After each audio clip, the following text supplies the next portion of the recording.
Director Ira Childress. In studio today is our girls golf team, head coach Kelly Mulligan. Kelly, thanks for joining us. You want to introduce your student athletes? Yes, hi. This is my senior, Melanie Michaels, and sophomore, Tori Hagenlocker. So you guys are having a great season, just finished third in the district. Talk about the season so far. Well, the season's gone real well. At the beginning of the year, we weren't sure if we were even going to have 4 girls, and luckily we came up with 4, and Tori's been one of the top in the district, finishing 4th. Her average is like 4 over par, and Melanie's come in second here, leading the team also, and it's been a great season, and have 2 girls that are just starting, 2 freshmen, and they're doing well also. Our team is doing really well. When you talk about golf, can you explain like the different courses and how you can say, you know, on one course you may shoot really, really well, but then on another course you may not be as good. Can you explain that for people who don't really understand the concept of team golf? Yeah, well, there's different slopes on courses, and then you also have different hazards in areas. You have water hazards, and then you also have the sand, and then some rough. Like this week we had real heavy rough when we were playing at Biltmore. So there's different places where the girls can get into trouble, but they're experienced and play and understand how to handle those. Tori, you're having a fantastic season. Talk about your season so far. Yeah, so the season's been great. I love playing as part of a team. You know, golf is usually an individual sport, but when you get to play with a lot of other girls, it makes it more fun too. Yeah, I'm just trying to work on my game personally, and we keep trying to reach thresholds and get that score lower, and we just keep practicing. So yeah, it's been fun. Melanie? Same for me. I've been trying to lower my score and work individually on certain things, but it's really being as a team that makes it a lot better. And when you finally get to the end and everyone's talking about scores and everything, it just, I don't know, there's something about it that makes it really exciting. Yeah. Coach, I know in golf, everyone has their own coaches, private coaches as far as swings and that sort of thing. But can you tell me what a high school coach really does as a golf coach? Well, you're there to support the girls, and exactly what you said. I'm not a great technical teacher or pro, but I can tell the girls if I see them falling back or different angles of their club. But the high school coaches, I drive them to their matches and motivate them and take care of them and making sure that they're, together as a team. And my philosophy is always bonding the girls and making sure the girls have fun and enjoy it. And if they enjoy the game, they're going to score well, and they're going to improve. One thing I ask everyone on this show is I want to get everybody's favorite moment. It could be this season, it could be last season. Tori, we'll start with you. What's your favorite golf moment so far? Well, I liked actually this past Monday in districts. That tournament was actually really fun because it was actually going to be pretty close, and we needed everyone being part of the team and everyone doing well. So to make it to the next step, and so initially it was kind of nerve-wracking, but I think at the end when we were able to all do well, it was nice. Mm-hmm. Well, the other player on our team, Charlotte, she got her first birdie this one time, and she came back so excited, and it was a really good moment for her. Yeah. Coach? Yeah, and that was one of the highlights was Charlotte, because Charlotte's new, and she hadn't played in a lot of years, so she's been improving, and it showed on, that one day with the birdie.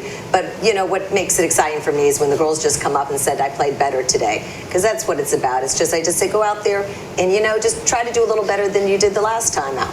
And if you're happy with the way you played, that's it. And everybody scored really well at districts, and we're looking forward to regionals, but that's going to be very tough.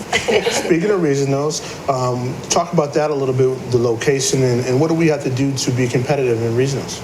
The location is up in Coral Springs at Eagle Trace. It's a very nice golf course. What do we need to do? I just play out of mind. That's a day you gotta let the zone come. Get into zone and stay focused. And you know what? You just do your best. And there's some incredible, incredible teams that we'll be competing against. But golf is a game of days, right? You know, some days you can be really, really good, and then some days not, at least for me. Right, exactly. That's the way it is. If there's a young lady out there watching that wants to join a team, what are like 2 or 3 things that they would have to do to work on their game to be better? Well, they need to get out and start practicing. Golf is, the girls have to make a commitment like you make to every sport. And you find that they're not going to go play 4 or 5 times a week, some of the players, and they need to. So that's what I'm trying to do right now is get a little hype and try to get some girls out, getting some lessons and try to build golf here at Gulliver. I think, we could do that with the girls. The boys have a lot more depth. They have a lot of players, and I was lucky I got 4 this year to make a team. Tori, what are you looking forward to in regionals? In regionals, yeah, it's going to be pretty competitive, but, I'm just trying to prepare and, try to see to do my best. Yeah. Okay. Probably playing the new course because it's always nerve-wracking, but once you get used to it, it just feels really good. And if you score well, it feels really good towards like your ego, I guess. But it feels good if I play well in like a new course. We'll be all rooting for you. Good luck. Thank you. Coach. Okay. Thanks. Thank you. Stay tuned. We'll be back in a minute.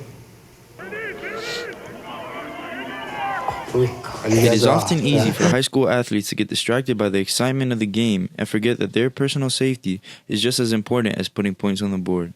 According to a study conducted by the University of Colorado, nearly 30% of injuries in high school sports are head injuries. Not only do head injuries keep student athletes off the court or field, but it also deters them from exceeding in school while suffering from concussions. I started feeling these side effects, and you definitely can tell when you get a concussion. I literally could not control my emotions. I couldn't think. I couldn't study at all, so that was really rough. I got hit, and I was tackling somebody with my head down, and when I hit them, I kind of like blacked out. I don't put my head down like that anymore. I always keep my eyes up so I don't mess up my head again.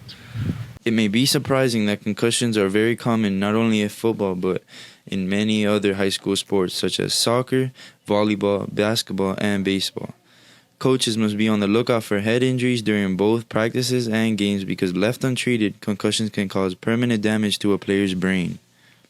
Fortunately at Gulliver we have technology built in a helmet. If someone takes a serious shot, they're taken to the trainer, they're engaged, they go through a protocol, and if they do have signs of concussion, they'll be held out and have to go through some things. If not, then they'll be put back in the game.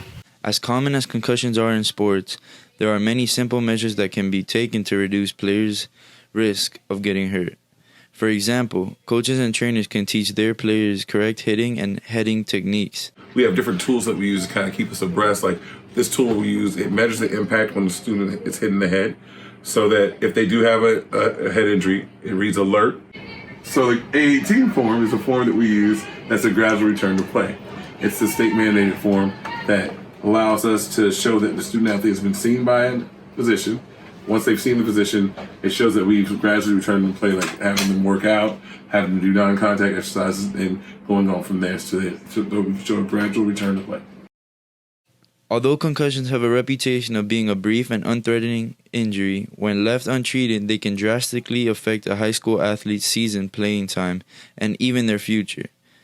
It is important that both players and coaches appreciate the new awareness surrounding head injuries, so the only thing they have to worry about is making plays and not a hospital stay. Welcome back to Inside Gulliver Athletics. I want to thank everyone who was a part of that concussion video. It was very, very well done. Thank you. In the studio now, 2 of our football captains, Dante and Ulysses. Thanks for joining us. We're having a great season right now. Ulysses, we'll start with you. What's been the most memorable moment so far? The most memorable moment so far would probably be beating Belen, and since they're our rival, and just really continuing our dominance and really just going week by week. Dante? Definitely has to be Belen due to the loss that we had last year and coming out undefeated now. It's a big blessing. Team is 7-0. We have a big game tomorrow to decide the conference championship against Calvary Christian. They're 8-0. Dante, you want to talk about that game a little bit? Well, I think they're advertising the game as a battle of undefeated. So this is going to be one of the biggest games due to now that the rankings of Florida is coming out. And they're actually number 6 in Florida, so we have a lot to prove and put our name out there. Ulysses? Just like you said, the South Florida Conference Championship's at stake, and we really just can't let the hype get to us and just really treat it how we've treated every other game and just really do what we're supposed to do. This is our best start in a long, long time here at Gulliver. What would you guys attribute this start to? We'll start with you, Dante. It definitely has to be senior leadership. The seniors are holding everybody accountable and making sure everybody does their part on the field and just doing every part in the classroom too. Ulysses? Also, besides the senior leadership would be really our coaches and really just like not letting all the hype get to us and just really taking everything week by week. And then we win every day, and then we win the week, and then we restart, win the day, and then win the week. You know, from a practice standpoint, to have a good season like we're having and to be ranked, you know, like we've been ranked all season long, what does it take? Because a lot of times, you know, people always wonder what the secret sauce is to a team that's being successful versus a team that's, you know, just mediocre. In your eyes, Ulysses, I mean, you've been around, you've seen a lot of real good football. What does it take to get to the level that we're at right now? So to be at the level we're at right now, we just really can't satisfy. And we, like Coach Sims always tells us and has been telling us every day, just always be hungry. And even though we might be 7-0, that's still not enough for us. We always have to like be hungry and just really achieve for more. Dante? We have this saying before every practice and during every practice. Coach Sims always says this. He says, charge the atmosphere, which means your intensity basically tells how good the practice is going to be.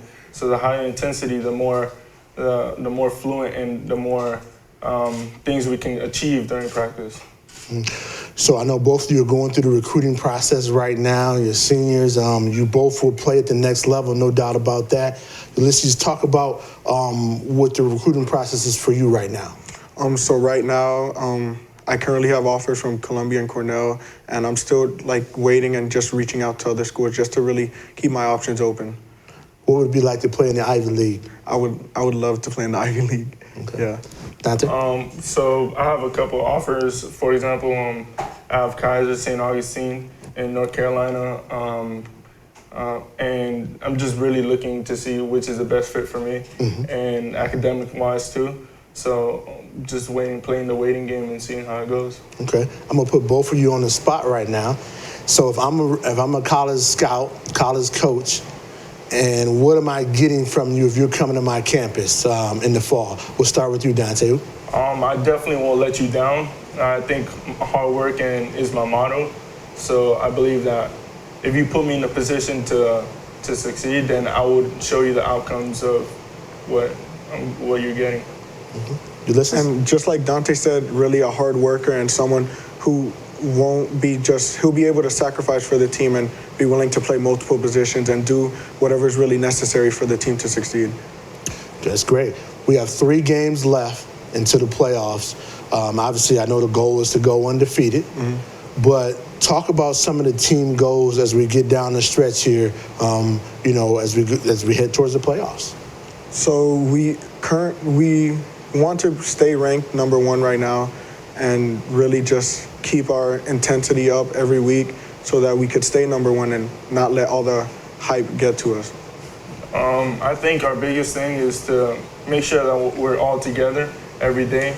Don't let anything separate us. Don't let anything anybody else says separate us, and just stay as a team. If we're going to beat Calvary at their place on senior night, another undefeated team, give me 3 keys to victory. Ulysses? 3 keys. So first, they're going to come out with high energy. We really have to beat their energy. And also, like Coach Sims says, there's 3 plays to the game. The first, the last play, and then the next play. And we have to beat them on every single play and really just come out and do what we've been doing so far. One more, Dante. I think we need to just execute on all levels, special teams, defense and offense, make sure everybody knows what they're doing, and I think we'll have a good outcome. I want to thank both of you guys. You've been senior leaders here this year. You've really, really led the program to new heights, and we're proud of everything you've accomplished on and off the field. So good luck tomorrow night. Thank you. Thank you. Stay tuned. We'll be back in a minute.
Welcome back to Inside Gulliver Athletics. In the studio right now is NBA Hall of Famer and one of the greatest NBA shooters of all time, Ray Allen. Thanks for joining us. And also a proud Gulliver parent, even more importantly, right?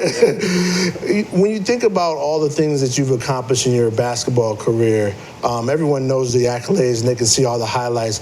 But I want you to kind of take us through the hard work that it took to get to where you are. Well, it's a real process. Most people only see, if you have a league pass or you watch your local team, you turn the TV on and then you see your guys run out of the tunnel. Right. And that's what we see every game. That's some of what we sign up for. But it's so much. You know, for me, I call it a day and a half of preparation. So if you have a game on a Monday, then it really starts Sunday evening because you have to eat enough Sunday evening to then wake up and have breakfast and then go for a shoot around or practice of some sort. And then you got to get your rest on that day as much as you're going through practice. And then you use that whole day to let your body, calm down, even though you go through a walkthrough and you got to get up shots and understand what other teams doing, watch a video. But the most important part of that day is getting sleep, getting rest, because you're burning energy at the beginning of the day and you're burning it late at the end of the day. And one of the things that I didn't recognize was I used to think I was lazy until I realized I don't operate in the normal capacity that everybody else operates because I'm working starting at 5 o'clock in the evening all the way up until 11:30 at night. So, how I sleep and how I eat has to be totally different. I had to kind of curtail that to be good. When you figure about 10:45 at night when you're in the fourth quarter, you got to have enough energy to help your team win a game. Now, everyone knows the big shot that you made for the Heat, obviously in Game 6 of the NBA Finals, one of the greatest shots of all time. But to me, watching the shot, it wasn't that you made the shot. I expected you to make it. The key was, for me, how did you know how to get your feet set like you did? Can you talk about that mental repetition? Because you caught the ball, you were in 2-point range, and somehow, without traveling, you got your feet set behind the 3-point. It was like you knew how to do that. Yeah, I did. I mean, that very shot I had taken at least, maybe 25 to 35 times that day. Okay. Just like it. So people will say it's lucky because it goes in, but I always say when you have intention, that's not luck. Right. Luck is when the ball happens to bounce off the rim and then it falls into your hands to give us that opportunity. But luck always favors the prepared. So you have to be ready to receive that opportunity. Everything that I've done on the basketball court is rehearsed. When I was younger, it wasn't the case. Right. I was athletic. Yeah. I didn't work as hard. I was talented, and there was a day where I just realized, don't guess. It looks like it's random. Basketball is a game of imperfections, but it's important. The court doesn't change. The only thing that changes is who the defender is. So what I was always focused on was learning how to prepare from every aspect on the floor. So when I come into a game, I have no deficiencies. I'll miss shots, Right. but I'll be prepared to take and make every shot that I have the opportunity to take. What would you say to young people out there watching this right now if they want to be great in whatever sport? If they're, what advice would you give them? Well, one, there's no predisposition to being great. You don't have to be tall. You don't have to be the fastest. You don't have to be born to a certain family. Oftentimes we believe or think that, certain people have a better advantage, but hard work is the advantage. Anybody who works harder than the next person, they're going to put themselves in a situation to have an opportunity greater than anybody else. And you really have to believe in yourself. The best thing, I think the best circumstance for any young person is to go to where the best are, find a competition, and continue to get beat until you learn how to win, how you compete. That person that's as good as you or better than you or great, you learn how they prepare, you learn how they work, you learn how they approach the game. Same thing with class. You don't sit around the smart person because you want to cheat off of them. You sit around them because you watch how they take notes. You sit around them because you watch how they listen. You see how they listen to the teacher and then watch the questions they ask, and you get to understand how their brain works. So you kind of adapt that same philosophy. You have to look at your friends and let those friends mirror who you are. They'll tell you who you are by you looking at who they are. And if your friends aren't ambitious, if they don't have desires to go to college and be great and dominate and be the best at whatever it is they're going to do, then you need to find, a new group of friends. Or that's actually you plan to not have anything great in your life because you're setting yourself up for that failure based on the people you have around you. So find a great circle. And I learned just this year that if your circle does not support you and raise you up, then you're not in a circle, you're in a cage. That's deep. Talk about this. There's a lot of student athletes here who are interested in going to the next level, which would be college. What advice would you give them making that transition or trying to make that transition from high school to college? Well, first, I think you have to see, kids in high school have to understand that they're professional high school students. Professional. This is the highest level you can get in high school. Right. And you have to prepare and be who you are today better than you were yesterday. And every day you got to focus on getting better, and you got to keep an open mind. And again, you have to go to whoever the best is in your school, in your neighborhood, in your community, and learn from them. Because as you get older, the player's going to get older, and everybody's getting better. And if you're not getting better, then you're actually getting worse. There's an evolution of the players. When we get older, the good players that are young at a young age, they don't think they have to work as hard because they're the best. They think they have what they have is good enough. So it takes you to have a growth mentality mindset, because when you get to college, you're going to have to work. You're going to have to do something that you never thought you would ever been able to do or had to do based on going to a situation, go to a coach where he's going to push you and make you better than you could ever imagine. But I think ultimately the best idea is if it makes you uncomfortable, then that's where you need to be, because that uncomfort is going to challenge you and it's going to make you better.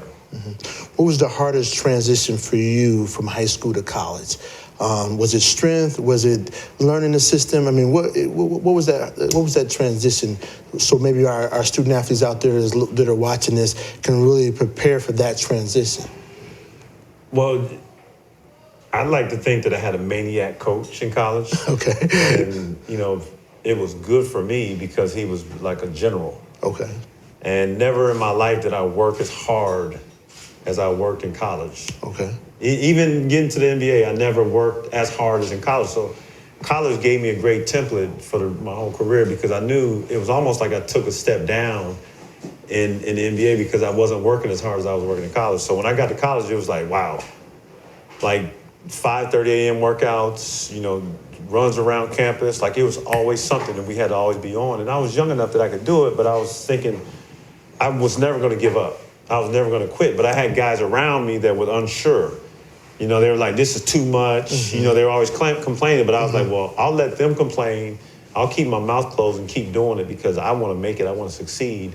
And I don't want to be the complainer. So that's what it takes. It takes somebody to strip away all of your entitlement that you come into a situation with.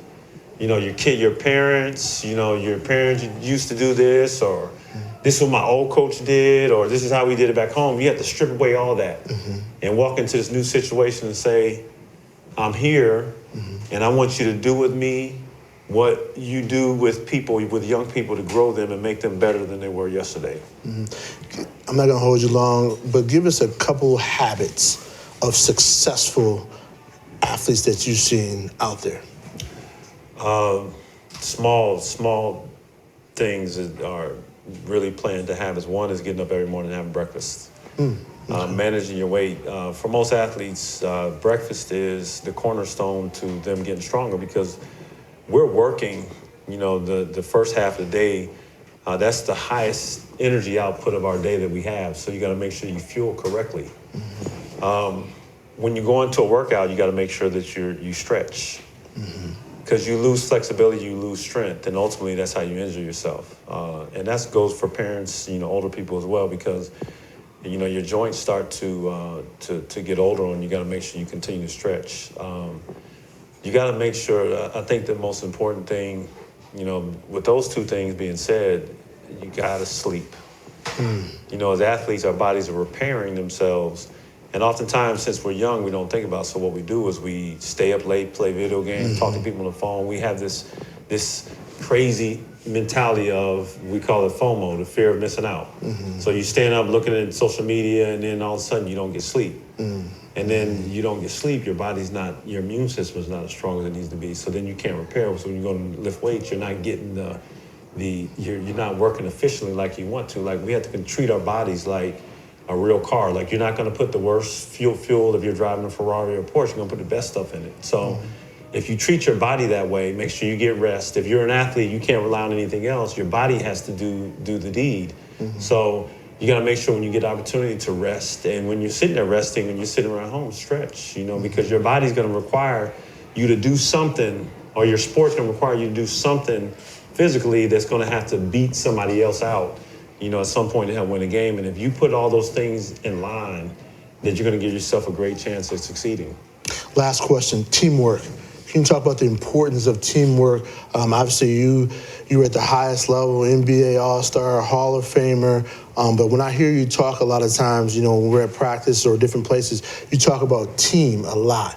Can you stress the importance of that? Well, it's interesting because even individual sports, golf, tennis, you see that individual player has a coach, he has a trainer, has a strength coach. You have a team similar around you to keep you held up and help support you because you need an extra set of eyes. You're only as good as the team that you assemble around you, and especially basketball, football. If you go out every day and you have a guy that carries you with him, to go get extra work in or uplifts you when you're not doing so well, like it inspires you to be great, to be accountable.